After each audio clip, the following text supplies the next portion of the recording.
Chapter 25. God's Law Immutable. The temple of God was opened in heaven, and there was seen in his temple the ark of his testament. The ark of God's testament is in the Holy of Holies, the second apartment of the sanctuary. In the ministration of the earthly tabernacle, which served unto the example and shadow of heavenly things, this apartment was opened only upon the great day of atonement, for the cleansing of the sanctuary. Therefore the announcement that the temple of God was opened in heaven, and the ark of his testament was seen, points to the opening of the most holy place of the heavenly sanctuary, in 1844, as Christ entered there to perform the closing work of the atonement. Those who by faith followed their great high priest, as he entered upon his ministry in the most holy place, beheld the ark of his testament. As they had studied the subject of the sanctuary, they had come to understand the Savior's change of ministration, and they saw that he was now officiating before the ark of God, pleading his blood in behalf of sinners. The ark in the tabernacle on earth contained the 2 tables of stone, upon which were inscribed the precepts of the law of God. The ark was merely a receptacle for the tables of the law, and the presence of these divine precepts gave to it its value and sacredness. When the temple of God was opened in heaven, the ark of his testament was seen. Within the Holy of Holies, in the sanctuary in heaven, the divine law is sacredly enshrined, the law that was spoken by God himself amid the thunders of Sinai, and written with his own finger on the tables of stone. The law of God in the sanctuary in heaven is the great original, of which the precepts inscribed upon the tables of stone, and recorded by Moses in the Pentateuch, were an unerring transcript. Those who arrived at an understanding of this important point were thus led to see the sacred, unchanging character of the divine law. They saw as never before the force of the Savior's words, "Till heaven and earth pass, one jot or one tittle shall in no wise pass from the law." The law of God, being a revelation of his will, a transcript of his character, must forever endure as a faithful witness in heaven. Not one command has been annulled. Not a jot or tittle has been changed. Says the psalmist, "Forever, O Lord, thy word is settled in heaven. All his commandments are sure, they stand fast forever and ever." In the very bosom of the Decalogue is the 4th commandment, as it was first proclaimed: "Remember the Sabbath day, to keep it holy. 6 days shalt thou labor, and do all thy work, but the 7th day is the Sabbath of the Lord thy God. In it thou shalt not do any work, thou, nor thy son, nor thy daughter, thy manservant, nor thy maidservant, nor thy cattle, nor thy stranger that is within thy gates. For in 6 days the Lord made heaven and earth, the sea, and all that in them is, and rested the 7th day. Wherefore the Lord blessed the Sabbath day, and hallowed it." The Spirit of God impressed the hearts of those students of his word. The conviction was urged upon them that they had ignorantly transgressed this precept by disregarding the Creator's rest day. They began to examine the reasons for observing the first day of the week, instead of the day which God had sanctified. They could find no evidence in the Scriptures that the 4th commandment had been abolished, or that the Sabbath had been changed. The blessing which first hallowed the 7th day had never been removed. They had been honestly seeking to know and to do God's will. Now, as they saw themselves transgressors of his law, sorrow filled their hearts, and they manifested their loyalty to God by keeping his Sabbath holy. Many and earnest were the efforts made to overthrow their faith. None could fail to see that if the earthly sanctuary was a figure or pattern of the heavenly, the law deposited in the ark on earth was an exact transcript of the law in the ark in heaven, and that an acceptance of the truth concerning the heavenly sanctuary involved an acknowledgment of the claims of God's law, and the obligation of the Sabbath of the 4th commandment. Here was the secret of the bitter and determined opposition to the harmonious exposition of the Scriptures that revealed the ministration of Christ in the heavenly sanctuary. Men sought to close the door which God had opened, and to open the door which he had closed. But he that openeth and no man shutteth, and shutteth and no man openeth, had declared, "Behold, I have set before thee an open door, and no man can shut it." Christ had opened the door or ministration of the most holy place. Light was shining from that open door of the sanctuary in heaven, and the fourth commandment was shown to be included in the law which is there enshrined. What God had established, no man could overthrow. Those who had accepted the light concerning the mediation of Christ and the perpetuity of the law of God found that these were the truths presented in Revelation 14. The messages of this chapter constitute a threefold warning, which is to prepare the inhabitants of the earth for the Lord's second coming. The announcement, "The hour of his judgment is come," points to the closing work of Christ's ministration for the salvation of men. It heralds a truth which must be proclaimed until the Savior's intercession shall cease, and he shall return to the earth to take his people to himself. The work of judgment which began in 1844 must continue until the cases of all are decided, both of the living and the dead. Hence it will extend to the close of human probation. That men may be prepared to stand in the judgment, the message commands them to fear God and give glory to him, and worship him that made heaven and earth, and the sea and the fountains of waters. The result of an acceptance of these messages is given in the words, "Here are they that keep the commandments of God and the faith of Jesus." In order to be prepared for the judgment, it is necessary that men should keep the law of God. That law will be the standard of character in the judgment. The Apostle Paul declares, "As many as have sinned in the law shall be judged by the law, in the day when God shall judge the secrets of men by Jesus Christ." And he says that the doers of the law shall be justified. Faith is essential in order to the keeping of the law of God, for without faith it is impossible to please him, and whatsoever is not of faith is sin. By the first angel, men are called upon to fear God and give glory to him, and to worship him as the creator of the heavens and the earth. In order to do this, they must obey his law. Says the wise man, "Fear God and keep his commandments, for this is the whole duty of man." Without obedience to his commandments, no worship can be pleasing to God. This is the love of God, that we keep his commandments. He that turneth away his ear from hearing the law, even his prayer shall be abomination. The duty to worship God is based upon the fact that he is the Creator, and that to him all other beings owe their existence. And wherever in the Bible his claim to reverence and worship above the gods of the heathen is presented, there is cited the evidence of his creative power. All the gods of the nations are idols, but the Lord made the heavens. "To whom then will ye liken me, or shall I be equal, saith the Holy One? Lift up your eyes on high, and behold who hath created these things. Thus saith the Lord that created the heavens, God himself that formed the earth and made it. I am Jehovah, and there is none else." Says the psalmist, "Know ye that Jehovah, he is God. It is he that hath made us, and not we ourselves." O come, let us worship and bow down. Let us kneel before the Lord our Maker. And the holy beings who worship God in heaven state, as the reason why their homage is due to him, "Thou art worthy, O Lord, to receive glory and honor and power, for thou hast created all things." In Revelation 14, men are called upon to worship the Creator, and the prophecy brings to view a class that, as the result of the threefold message, are keeping the commandments of God. One of these commandments points directly to God as the Creator. The fourth precept declares, "The seventh day is the Sabbath of the Lord thy God. For in 6 days the Lord made heaven and earth, the sea, and all that in them is, and rested the seventh day. Wherefore the Lord blessed the Sabbath day, and hallowed it." Concerning the Sabbath, the Lord says further that it is a sign, "that ye may know that I am the Lord your God." And the reason given is, "For in 6 days the Lord made heaven and earth, and on the seventh day he rested, and was refreshed."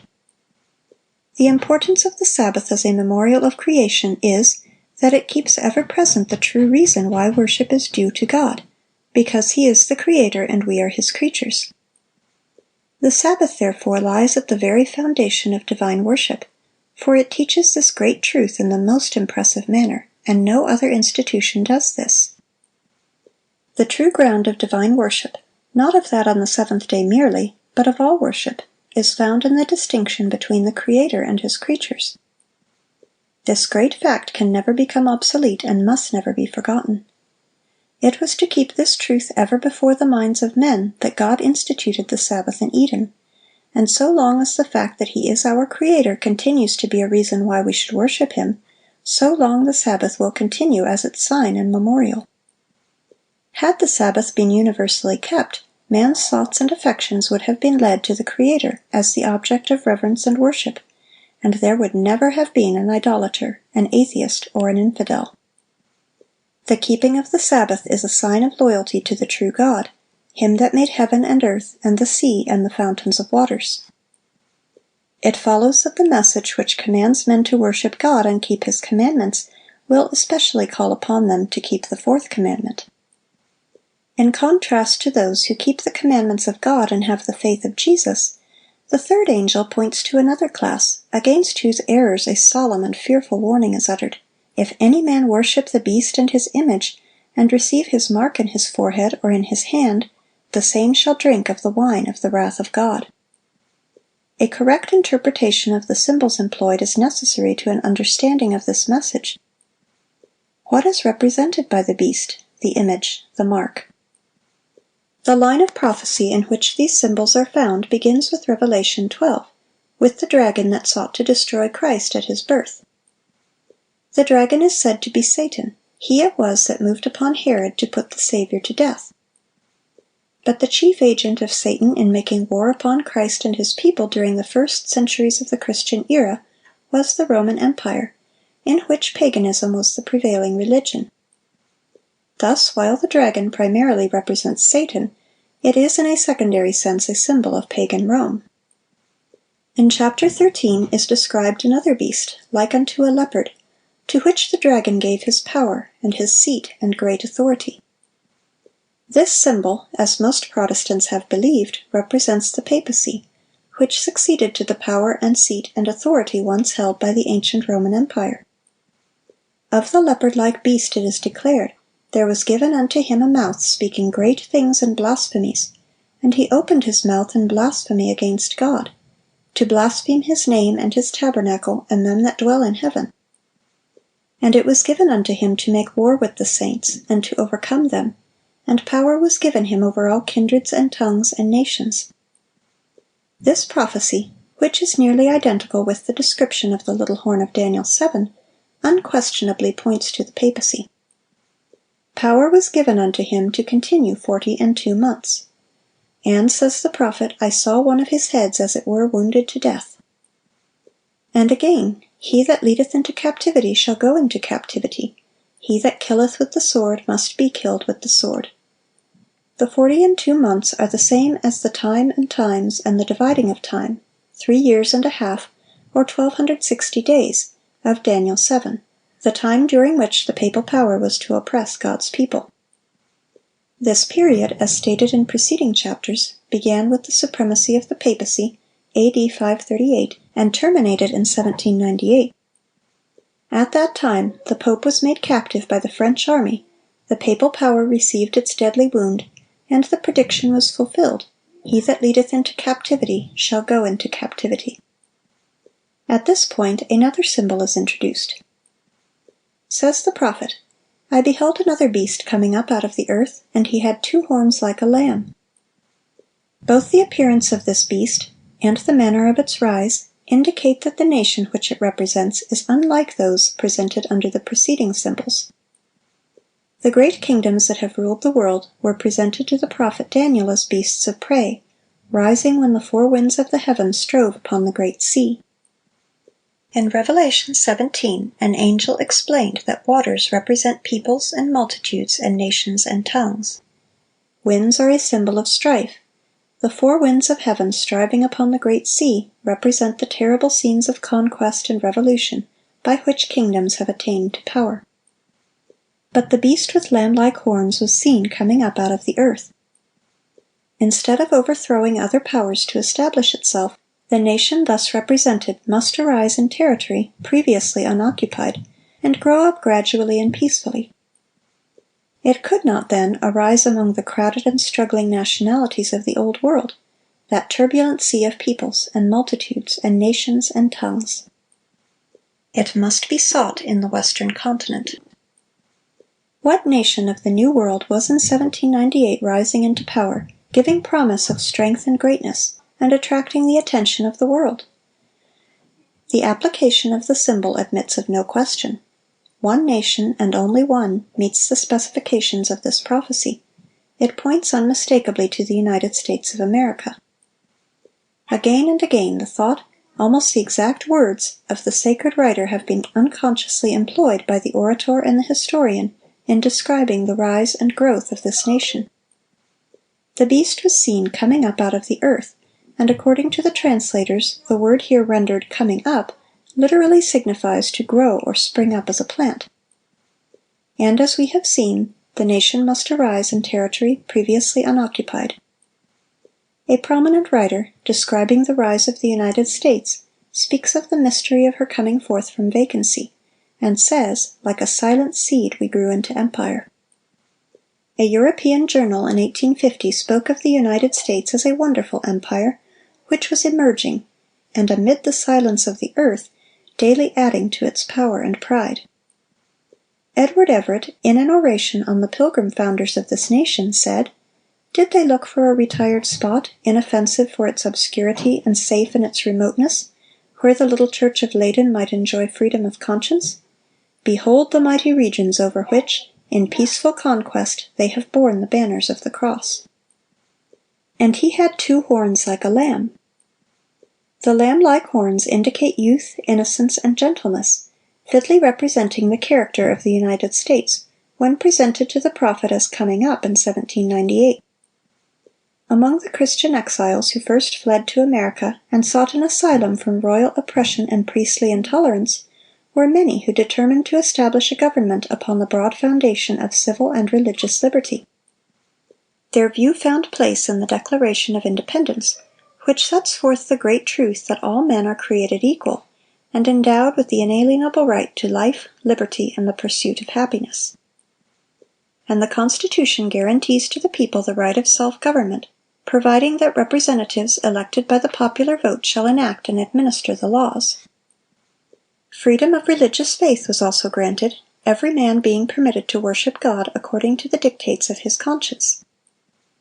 Republicanism and Protestantism became the fundamental principles of the nation. These principles are the secret of its power and prosperity. The oppressed and downtrodden throughout Christendom have turned to this land with interest and hope. Millions have sought its shores, and the United States has risen to a place among the most powerful nations of the earth. But the beast with lamb-like horns spake as a dragon, and he exerciseth all the power of the first beast before him, and causeth the earth and them which dwell therein to worship the first beast whose deadly wound was healed, and saying to them that dwell on the earth, that they should make an image to the beast, which had the wound by a sword, and did live. The lamb-like horns and dragon voice of the symbol point to a striking contradiction between the professions and the practice of the nation thus represented. The speaking of the nation is the action of its legislative and judicial authorities. By such action it will give the lie to those liberal and peaceful principles which it has put forth as the foundation of its policy. The prediction that it will speak as a dragon, and exercise all the power of the first beast, plainly foretells a development of the spirit of intolerance and persecution that was manifested by the nations represented by the dragon and the leopard-like beast. And the statement that the beast with 2 horns causeth the earth and them which dwell therein to worship the first beast, indicates that the authority of this nation is to be exercised in enforcing some observance which shall be an act of homage to the papacy. Such action would be directly contrary to the principles of this government, to the genius of its free institutions, to the direct and solemn avowals of the Declaration of Independence, and to the Constitution. The founders of the nation wisely sought to guard against the employment of secular power on the part of the Church, with its inevitable result, intolerance and persecution. The Constitution provides that Congress shall make no law respecting an establishment of religion or prohibiting the free exercise thereof, and that no religious test shall ever be required as a qualification to any office of public trust under the United States.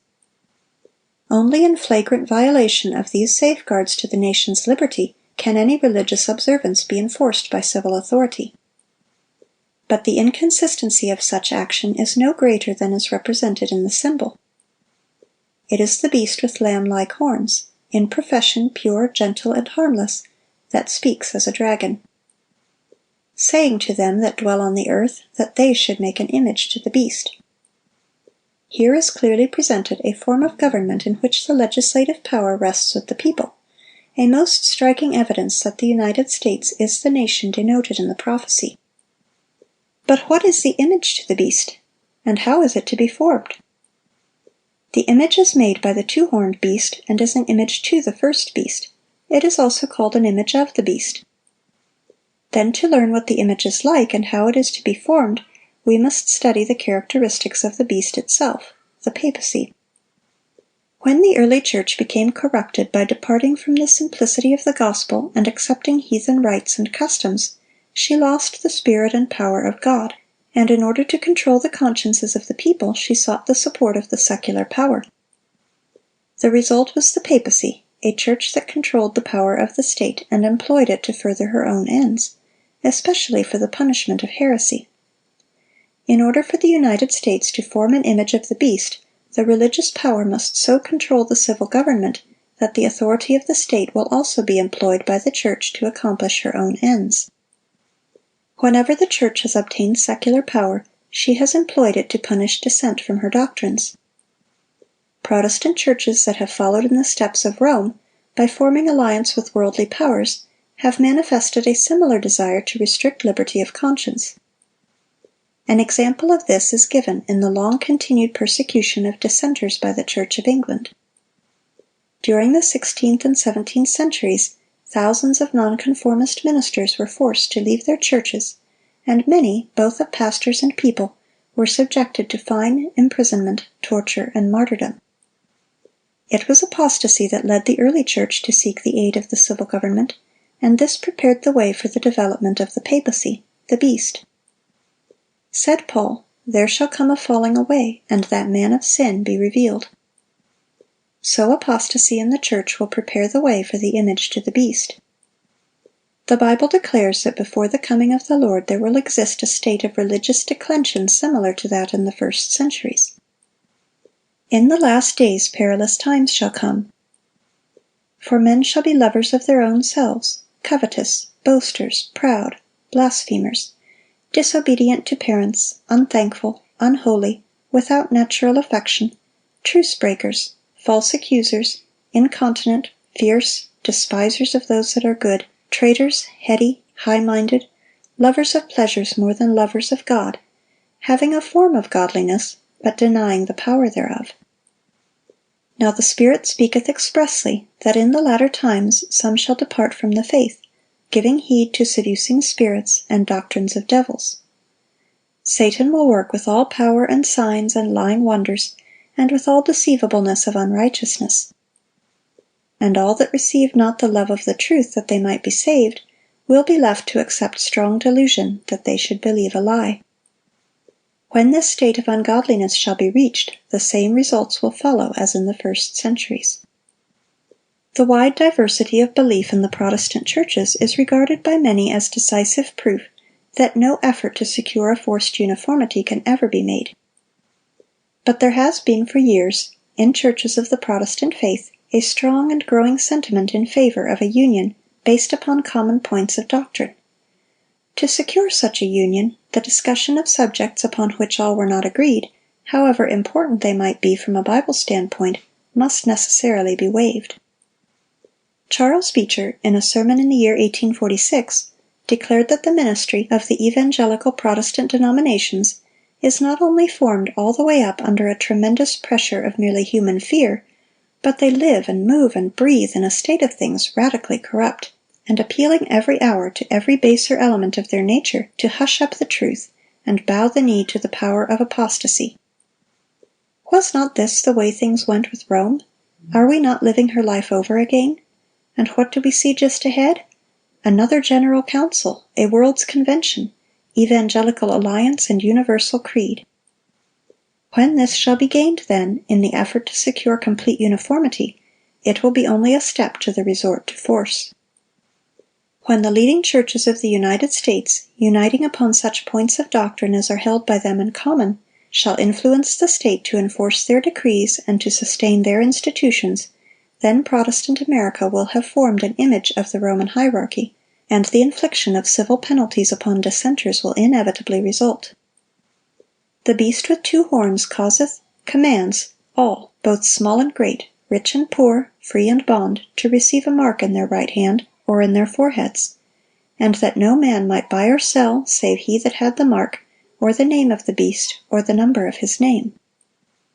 The third angel's warning is, if any man worship the beast and his image, and receive his mark in his forehead or in his hand, the same shall drink of the wine of the wrath of God. The beast mentioned in this message, whose worship is enforced by the two-horned beast, is the first or leopard-like beast of Revelation 13, the papacy.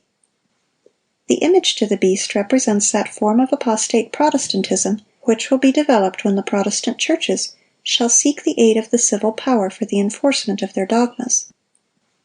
The mark of the beast still remains to be defined. After the warning against the worship of the beast and his image, the prophecy declares, "Here are they that keep the commandments of God and the faith of Jesus."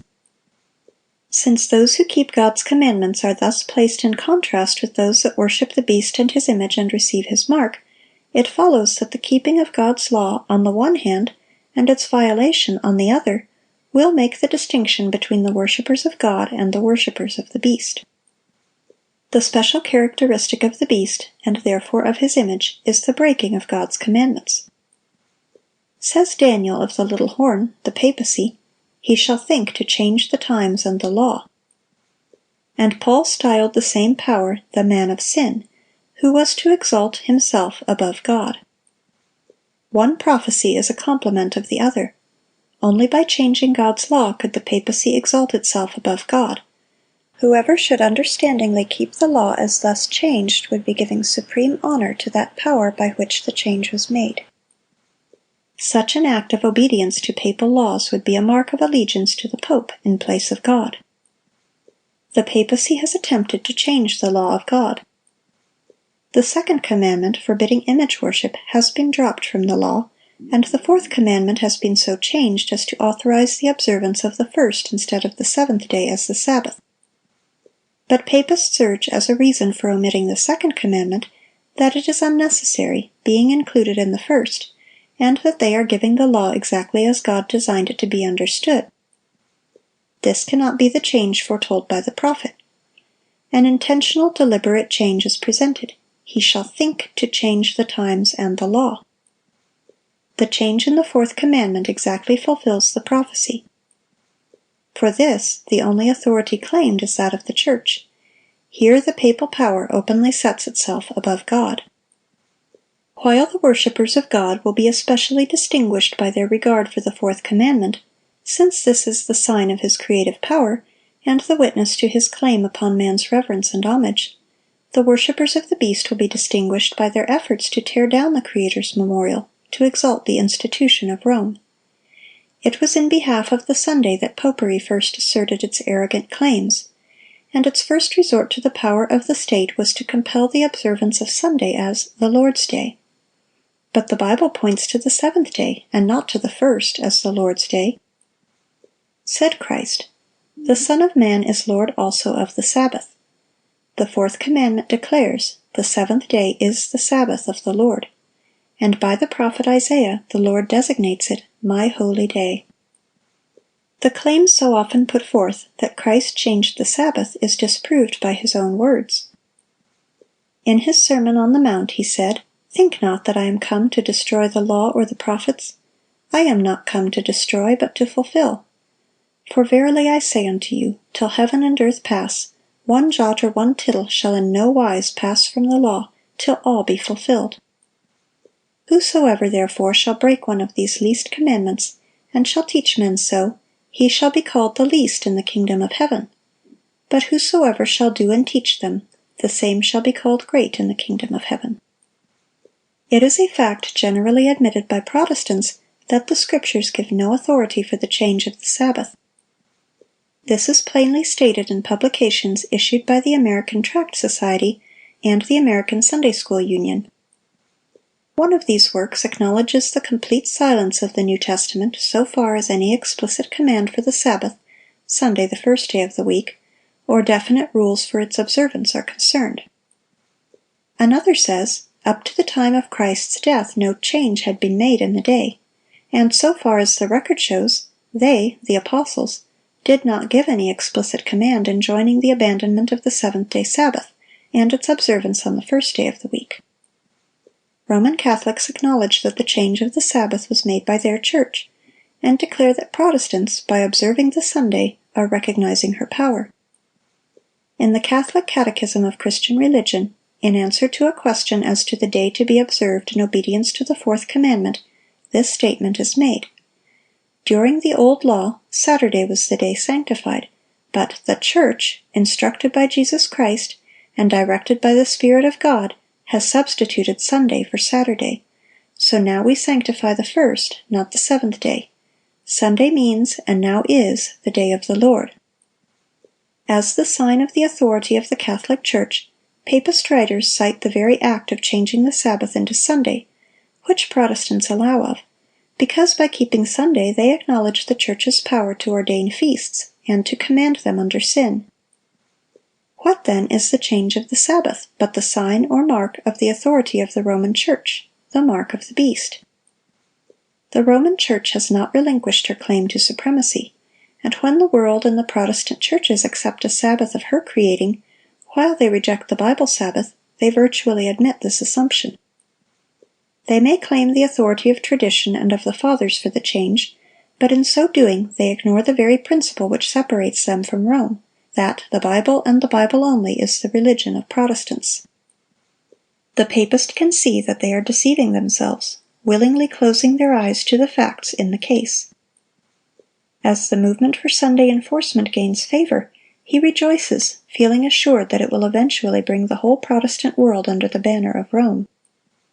Romanists declare that the observance of Sunday by the Protestants is an homage they pay, in spite of themselves, to the authority of the Catholic Church.